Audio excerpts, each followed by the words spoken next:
नमस्कार दोस्तों, कैसे हैं आप लोग। आई होप सभी बढ़िया होंगे।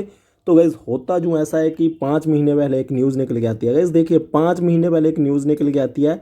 बोला क्या जाता है कि एक company, Tide Water Oil company नाम की एक कंपनी, जो 200 रुपये पर शेयर डिविडेंड देगी और स्प्लिट किया जाएगा। आई थिंक 2:5 की रेशो थी कुछ, और जो बोनस दिया जाएगा सेम ही डेट पे 1:1 की रेशो में। तो गैस देखिए, जो नए रिटेल इन्वेस्टर होते हैं, कईयों को तो वो चीज़ें समझ नहीं आती कि कैसे ये चीज़ें इफेक्ट करनी चाहिए और क्या सही प्राइस बनना चाहिए। देखिए गाइज, नो डाउट कंपनी बहुत बढ़िया है, और जो इन्होंने अपना ये एक्शन लिया था ना, डिविडेंड बोनस और स्प्लिट का, ये अपने आप में बहुत बढ़िया चीज़ थी और कंपनी की वैल्यू तो बढ़नी ही थी। बट गाइज कई बार हम उस चीज़ को बहुत गलत कैलकुलेट कर लेते हैं, जिसके चलते हुए हमें बहुत नुकसान हो जाता है। हुआ कुछ ऐसा कि बहुत से रिटेल इन्वेस्टर को, जैसे गाइज देखिए अब वीडियोस आएंगे यूट्यूब के ऊपर, तो बहुत वहाँ पे बैनर लगा होता है, मिलेगा इतना डिविडेंड, मिले आपको कर दिया जाएगा मालो माल। तो कैसे देखिए वहाँ पे हम, वैसे तो कैसे देखिए वो चीज़ होनी थी, बट कई बार इतनी हाइप ज़्यादा बना दी जाती है। अब ये शेयर में हुआ कुछ ऐसा, सेम ही वैसा हुआ। अब यहाँ पे आप गैस देखिए, डेट देख सकते हैं, मैं आपको क्लियर कट यहाँ पे डेट्स वगैरह ये देखिए। 20 मई 21 मई को ये शेयर ट्रेड कर रहा था आपका 1083 रुपीज़ के ऊपर, और उसके बाद गैस देखिए 20 मई के बाद 4 जून को ये 2500 का हो जाता है। तो कहने का मतलब 1500 रुपये का जंप देखने को मिल जाता है कुछ ही टाइम के अंदर अंदर, अपना 12 से 14 ट्रेडिंग सेशन में। वो क्यों मिल जाता है? क्योंकि लोगों को लगता है कि पता नहीं कितना मालो माल हो जाएंगे। जिन्होंने यहाँ पे खरीद लिया था वो तो सीधा सीधा अपर सर्किट के साथ साथ ही यहाँ पे पहुँचे हैं, पैसा कमा लिया, बहुत बढ़िया बात हुई। और उसके बाद थोड़ा सा ट्रेड करता है और फिर से वही अपर सर्किट का सिलसिला। तो यहाँ पे हो गया ये 3500 का। Guys, देखिए जो प्राइस है ना, यहाँ पे एक्चुअल में 17-18 हज़ार बन रहा था उस टाइम पे। अब स्टॉक स्प्लिट और डिविडेंड के कारण ये प्राइस एडजस्ट होकर आ रहा है। ठीक है, 17-18 हज़ार के ऊपर ये शेयर पहुँच जाता है। फिर उसके बाद गाइस देखिए, जब यहाँ से लेके यहाँ तक शेयर अपर सर्किट में जा रहा है, सिर्फ यहाँ पे अपर सर्किट खुलता है, तो बहुत से लोगों को ना खरीदने का मौका नहीं मिलता। फिर काफ़ी लोग होते हैं जिन्होंने यहाँ पे अपर सर्किट खोला ना, यहाँ पे खरीद लिया। यहाँ पे क्यों खरीदा? अब यहाँ पे जब मौका मिला था, फिर उसके बाद ऊपर गया, अब यहाँ पे फिर से मौका मिला, लोगों को लगा फिर से ऊपर जाएगा, खरीद लेते हैं, उन्होंने खरीद लिया। हुआ क्या? जिन्होंने यहाँ पे खरीदा था उन्होंने तो कर लिया पैसा पूरा पूरा, क्या 3-3 गुना पैसा कर लिया। यहाँ पे खरीदा था उन्होंने भी बेच के पैसा पूरा कर लिया। बट यहाँ पे खरीदने वाले लोगों को बहुत ही बड़ा नुकसान हुआ। नुकसान क्यों हुआ? एक तरफा गिरावट, और उसके बाद गाइस देखिए धीरे धीरे करके ये स्टॉक नीचे की ओर ही ट्रेंड बना रहा है।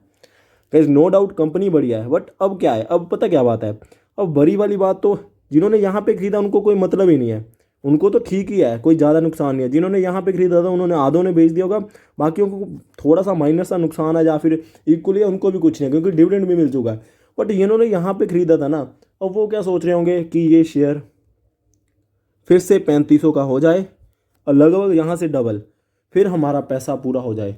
तो गाइस यही मैं आपको बात बताना चाहता हूँ। कभी भी ऐसा कोई एक्शन आ रहा है जिसमें डिविडेंड बोनस स्प्लिट दिया जा रहा है, जैसा कि आईआरसीटीसी में मैंने उस टाइम पे भी गाइस देखे, सबसे पहले आपको 5000 के टारगेट अगर यूट्यूब के ऊपर किसी ने दिए थे ना, तो गाइस मेरी वीडियोस में जाके देखिए, आप डिस्क्रिप्शन अपना वीडियो सेक्शन में जाके देखिए, मैंने कितनी वीडियोस में मैंने आपको 2400 रुपये के ऊपर ही बता दिया था कि वो शेयर 5000 के ऊपर जाएगा। बट गाइस मैंने आपको ये बात भी क्लियर बोल दी थी कि 5000 के बाद आप प्रॉफिट बुक कर लीजिए। नो डाउट वहाँ से वो 6000 का भी गया। गाइस देखिए, मार्केट का टॉप या शेयर का टॉप या बॉटम कौन सा रहने वाला है किसी को पता नहीं होती ये चीज़ें। बट हमें ये है कि हमें स्मार्टली डिसीजन लेनी पड़ती है कि कब निकलना चाहिए, कब हमने उसमें शेयर में घुसना है। तो 6000 के ऊपर लोगों को लगा भाई ये तो ऊपर ही जा रहा, हमने गलती कर दी। लोगों ने 6000 के ऊपर थोड़ी सी करेक्शन आई, खरीद लिया, और उसके बाद गाइस देखिए वो 6200 के ऊपर गया, फिर उसके बाद सीधा सीधा 4600 4000 वहाँ पे चला गया। तो सिमिलरली वही केस यहाँ पे हुआ। तो मैं आपको यही बात बोलना चाहता हूँ, जब भी कोई ऐसे शेयर में एंट्री बनानी है जो सिर्फ अपर सर्किट में ट्रेड कर रहा है, देखिए गाइज कैसी भी कंपनी हो, जितनी भी मर्जी बढ़िया कंपनी हो, जब तक गाइज आप उसकी ये देखिए कि जिस वैल्यू के ऊपर आप खरीद रहे हैं क्या वो उसको जस्टिफाई करती है। अब गाइज देखिए, जब अपर सर्किट खुलेगा तो डेफिनेटली लोअर सर्किट तो अपर सर्किट खुलने के बाद ही लगेगा ना। तो आपको नहीं ना पता कि कब लोअर सर्किट लग जाए या फिर नीचे की ओर जाना उसने। तो अपर सर्किट खुलते ही कोई पोजीशन बना लेना कोई ज़्यादा समझदारी वाली बात नहीं होती है। थोड़ा पैसा कम कमाया जाए कोई चक्कर वाली बात नहीं है, बट पैसा आधा हो जाए ये सबसे बड़ी वाली बात होती है। तो मैं यहाँ पे ये बात बोलना चाहता हूँ, नो डाउट कंपनी फिर से आपको 3500 के कभी लेवल दिखा सकती है, 6 महीने में, 8 महीने में, साल में, वो तो आगे जाके पता चलेगा। बट जो लोग यहाँ पे फ्रेश एंट्री बना रहे हैं वो तो 3500 के ऊपर पैसा डबल कर लेंगे। अब जिन लोगों ने पहले से यहाँ पे एंट्री बना रखी है वो तो अपना पैसा ही पूरा करेंगे ना। तो मैं सिमिलरली आपको यही बात बोलना चाहता हूँ, कोई भी शेयर है, ट्राइडेंट में गाइस देख लीजिए, हमने आपको 40 के लक्ष्य दिए थे, 43-45 के ऊपर घूम रहा है। मैंने आपको बोला कि आप प्रॉफिट बुक करिए, ठीक है। और गाइस देखिए, जब आप कोई ऐसा शेयर ले रहे हो नीचे की ओर जा रहा है, तो वहाँ पे हमें डर लगता है कि कहीं पता नहीं कितना नीचे चला जाए, हम जल्दी में पोजीशन काट लेते हैं। और जो ऊपर की ओर भाग रहा होता है, हम उसमें और पोजीशन बनाते रहते हैं कि पता नहीं कितना ऊपर जाएगा। पारस डिफेंस देख लीजिए गाइस, देखिए अपर सर्कल में हिट करता रहा और लोगों ने ऊपर काफ़ी खरीदा, फिर उसके बाद लोअर सर्कल लगे और 700 के अराउंड वो सेटल हो गया। सिगाची देखिए गाइस, कल ही परसों ही लिस्ट हुआ वो शेयर, वहाँ पर भी आपको सेम देखने को मिला। शेयर ने 300% भागा पहले अपना लिस्टिंग के डे पे, उसके बाद गाइस देखिए 2 लोअर सर्कल लगे उसको लगातार, ठीक है। तो ये चीज़ें देखनी चाहिए कि हाँ, अपर सर्कल खुलते ही हमें एंट्री बनाने की ज़रूरत नहीं होती, हमें वेट करनी चाहिए। गाइस देखिए, अगर आपकी कैपिटल सेफ रहेगी ना, कैपिटल को सेफ रखिए, तभी तो आप मार्केट में काम कर पाओगे। बेशक 2 लाख की कैपिटल है, बेशक 20 लाख की कैपिटल है। अब बहुत से लोग ऐसे भी होते हैं जिनके पास 50 लाख की कैपिटल, अगर 2 लाख चला भी गया कोई चक्कर वाली बात नहीं है। तो वैसे देखिए, ऐसे 20 बार 2-2 लाख रुपए गए तो आपका 40 लाख उड़ जाएगा। तो मैं आपको यही बात बोलना चाहता हूँ, अगर आपकी कैपिटल सेफ है तभी आप शेयर मार्केट में इन्वेस्टमेंट कर पाओगे फर्दर, अदरवाइज आप फिर इन्वेस्टमेंट क्यों करो, कैसे कर पाओगे। अब देखिएगा, इस ऑप्शन ट्रेडिंग को तभी तो सभी लोग रिस्की बोलते हैं, क्योंकि जहाँ पे कैपिटल का सबसे ज़्यादा रिस्क रहे ना, वहाँ पे थोड़ा सा हमें सावधानी से काम लेना चाहिए। अब गैस देखिए, यहाँ पे अगर आप ये बोलोगे कि क्या इस शेयर में एंट्री बनानी चाहिए, तो गैस मैं आपको ये बात बोल सकता हूँ कि अगर आप बिल्कुल लॉन्ग चलना चाहते हो, फिर आप इस चीज़ को कंसीडर कर सकते हैं। फिर मैं आपको यहाँ पे वैसे मैं आपको ये बनानी चाहिए नहीं बनानी चाहिए, वो आपके ऊपर डिपेंड है कि क्या करना चाहिए। ये बात मैं ज़रूर बोलना चाहता हूँ कि जिन्होंने यहाँ पे ख़रीदा था, वो तो आपको भी पता है कि कितना ज़्यादा उनको अपना दिमाग में प्रेशर होगा कि कब पैसा पूरा होगा।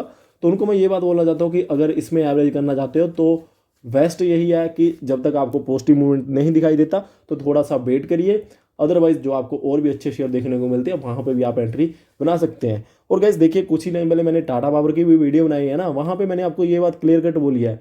हम क्या करते हैं, बहुत से लोगों ने टाटा पावर को 100 रुपये के ऊपर खरीदा होगा, क्योंकि कुछ ही टाइम पहले 100 का था, 60 के ऊपर खरीदा होगा, पिछले ही साल 60 का था, 27 के ऊपर खरीदा होगा, पिछले साल 27 का था। तो उन लोगों ने क्या किया होगा, 99% अगर आपने भी खरीदा होगा ना, तो गाइस देखिए आपने 150 के अंदर अंदर बेच दिया होगा। जिन्होंने 150 या 100 के बीच खरीदा होगा, 100% उन्होंने 200 के ऊपर बेच दिया होगा। बहुत ही कम लोग होंगे जो रेगुलरली वीडियोस को देखते होंगे, हमारी वीडियोस को फॉलो करते होंगे, कि जिन्होंने होल्ड करके रखा होगा, क्योंकि मैंने आपको रेगुलरली बोला कि उसको होल्ड करके चलना है। भागते हुए शेयर में हम बहुत जल्दबाजी करके पोजीशन काट लेते हैं, और जो अपर सर्कल में चल रहा है और नीचे जाने वाला होता है उसमें हम बहुत ही ज़्यादा जल्दबाजी करके पोजीशन बना के लॉस करवा लेते हैं। तो इन चीज़ों के ऊपर थोड़ा सा समझदारी बरतनी चाहिए हमें, जिसके चलते हुए हम शेयर मार्केट में अच्छे से काम कर सकते हैं।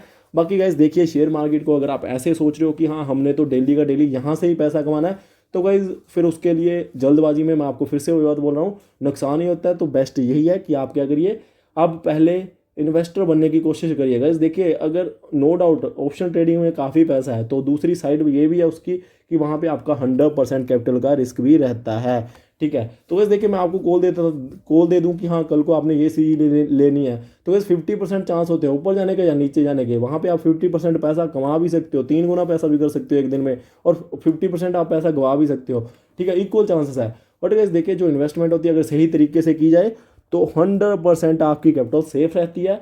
तो जिसके चलते मैं आपको यही बात समझाना चाहता हूँ कि अगर अपर सर्किट में कोई शेयर काफ़ी दिनों से ट्रेड कर रहा है ना, थोड़ा सा वेट करिए, जहाँ तो उसको कंसोलिडेट होने दीजिए, अपर सर्किट खुलने के बाद फिर पोजीशन के बारे में सोचिए। अदरवाइज उसमें अगर मौका मिलता है भाग के पोजीशन बनाने के चक्कर में, कुछ पैसा कमाने के चक्कर में बहुत सारा पैसा नहीं खोना है। सो आई होप गाइस आपको वीडियो अच्छी लगी है तो लाइक कर दीजिए गाइस, देखिए तभी मजा आता है वीडियो बनाने का, अदरवाइज फिर इंटरेस्ट ही नहीं रहता वीडियोस बनाने में। Thank you guys for watching. जय हिंद, जय भारत।